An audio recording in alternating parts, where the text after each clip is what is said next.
नमस्कार। आज हम एक दिलचस्प कहानी की गहराइयों में उतर रहे हैं जिसका नाम है द कर्स्ड चाइल्ड। हाँ, और हमारे पास इसका टेक्स्ट सोर्स भी है, thecursedchild.pdf। कहानी हमें ले जाती है एक पुरानी थोड़ी डरावनी सी हवेली में, लॉर्ड फेंटन और उनकी बेटी एलिजाबेथ की कहानी। बिल्कुल।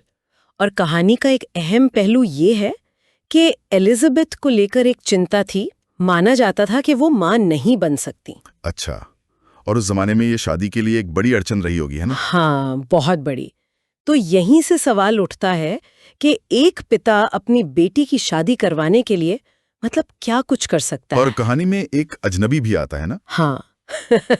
देखते हैं कि उसके आने से क्या होता है। चलिए पता लगाते हैं। तो कहानी की शुरुआत होती है लॉर्ड फेंटन के एक बड़े अजीब से प्रस्ताव से।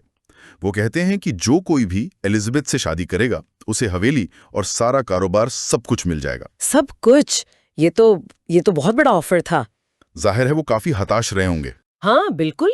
समाज का दबाव, बेटी का भविष्य, वो किसी भी कीमत पे शादी करवाना चाहते थे। तो क्या कोई तैयार हुआ इतना बड़ा लालच देखकर? पहले तो नहीं, लेकिन फिर अचानक हैरी नाम का एक अजनबी सामने आता है और वो झट से हाँ कह देता है फौरन? और शादी हो गई। हाँ। लॉर्ड फेंटन ने भी देर नहीं की, फौरन शादी। लेकिन शादी के कुछ ही समय बाद लॉर्ड फेंटन अपने कमरे में मृत पाए जाते हैं। अरे, ये क्या हुआ? और उससे भी अजीब बात, हैरी उस कमरे को बाहर से बंद कर देता है, ताला लगा देता है। ताला? क्यों? मतलब क्या छुपाना था उसे? ये तो बहुत ही संदिग्ध है। हाँ, ये सवाल बना रहता है। और इसके ठीक बाद हैरी का रवैया एकदम बदल जाता है। वो एलिजाबेथ के साथ बहुत बुरा बर्ताव करने लगता है। बुरा बर्ताव? शादी के फौरन बाद? जी बिल्कुल। नौकरानी जैसा सलूक, अपमान करना, जैसे वो अजनबी हैरी था ही नहीं, कोई और ही था।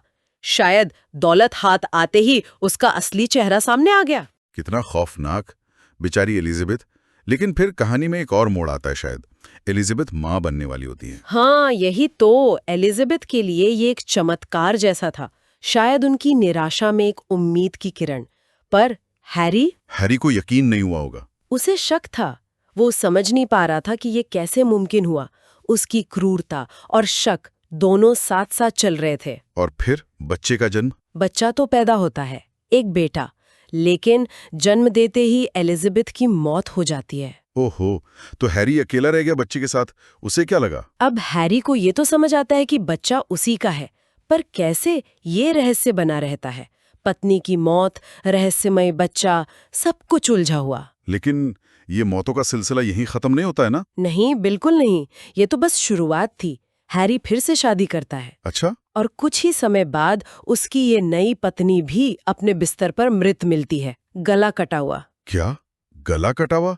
हे भगवान। हाँ, बच्चा हालांकि ठीक था, लेकिन मौत बहुत भयानक थी। ये तो उस हवेली में जरूर कुछ गड़बड़ थी। ऐसा ही लगता है। हैरी हिम्मत करके फिर शादी करता है। तीसरी बार? और इस बार पत्नी और उसके जुड़वां बच्चे दोनों नर्सरी में मृत मिलते हैं और उनके चेहरों पर जैसे कोई भयानक डर जमा हुआ था। जुड़वां बच्चे भी?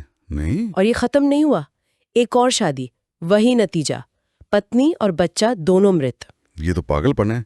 हैरी क्या सोच रहा था?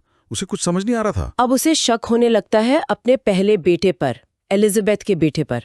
वो अब 5 साल का हो चुका था। उस बच्चे पर शक? क्यों? हैरी को लगता है कि जब से ये लड़का पैदा हुआ है तभी से ये सारी मौतें हो रही हैं।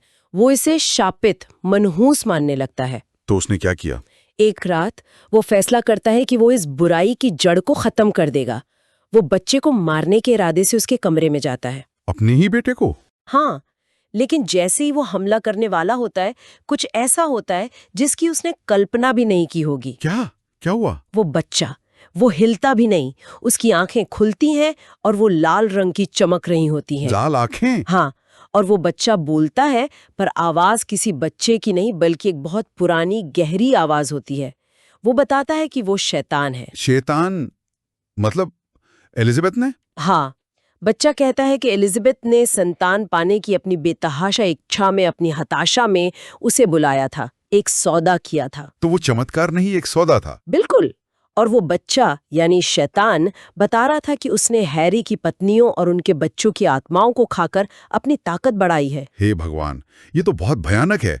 हैरी का क्या हुआ फिर? शैतान बच्चा अपना असली डरावना रूप दिखाता है और हैरी को मार डालता है। तो हवेली अब उस शैतान के कब्जे में आ गई। हाँ, और कहानी का अंत शायद सबसे ज्यादा डरावना है। क्या होता है? वो शैतान बच्चा उसी हवेली में रहता है, बड़ा होता है और वो गांव की भोली भाली लड़कियों को अपने जाल में फंसाता रहता है, उनसे शादी करता है और फिर उनकी और उनके बच्चों की आत्माओं से अपनी भूख मिटाता है।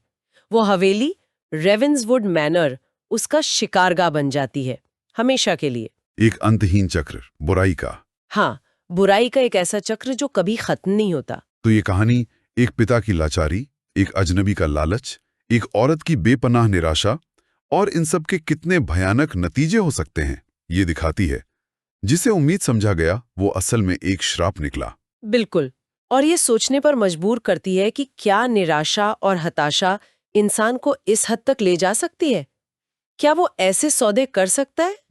और क्या बुराई अगर एक बार जड़ जमा ले तो क्या उससे छुटकारा पाया जा सकता है? ये सवाल वाकई सोचने वाले हैं। अगर आपको ये वीडियो पसंद आया तो वीडियो को लाइक करें और चैनल को सब्सक्राइब जरूर करें। और यही कहानी अगर आप इंग्लिश में सबटाइटल के साथ देखना चाहते हैं तो मेरे इंग्लिश चैनल स्टोरी ग्लाइडर को जरूर चेक करें। मैंने चैनल का लिंक डिस्क्रिप्शन में दे दिया है। वीडियो देखने के लिए आपका बहुत बहुत धन्यवाद।